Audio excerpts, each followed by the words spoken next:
بہرحال آپ حضرات سکون سے بیٹھے، میں اپنی بات کو سمیٹ کر کے بات ختم کرنے جا رہا ہوں۔ بات میں کر رہا ہوں شراب کی۔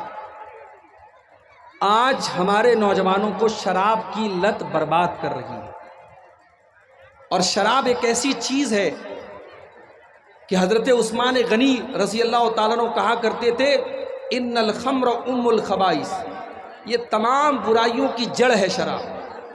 ایک انسان جب شراب پی لے گا وہ زنا بھی کر سکتا ہے، شراب پی کر کے انسان قتل بھی کر سکتا ہے۔ شراب پی کر کے آج کتنے روڈ ایکسیڈنٹ ہو رہے ہیں، اور آج ہمارے نوجوان اس شراب کی لعنت میں گرفتار ہیں۔ میرے بھائیوں، ایک مسلمان کے لیے بس اتنا کافی ہے کہ اس کے رب نے قرآن میں جب شراب کو حرام کیا تو صرف اتنا نہیں کہا کہ شراب مت پیو، بلکہ اللہ نے کیا فرمایا؟ یا ایھا الذین آمنوا انما الخمر والمیسر والانصاب والازلام رجس من عمل الشیطان۔ اے ایمان والو، یہ شراب اور جوا یہ گندے کام ہیں، یہ شیطان کے کام ہیں۔ فاجتنبوہ، تم ان سے بچو، لعلکم تفلحون، تبھی تم کامیاب ہو سکتے ہو۔ انما یرید الشیطان ان یوقع بینکم العداوۃ والبغضاء فی الخمر والمیسر ویصدکم عن ذکر اللہ وعن الصلاۃ۔ شیطان یہ چاہتا ہے تو شراب پی کر کے اور جوا کھیل کر کے ایک دوسرے سے لڑائی کرو، ایک دوسرے کے دشمن بن جاؤ، اور شیطان یہ چاہتا ہے تم شراب کے نشے میں پڑھ کر کے اللہ کے ذکر سے اور نماز سے دور ہو جاؤ۔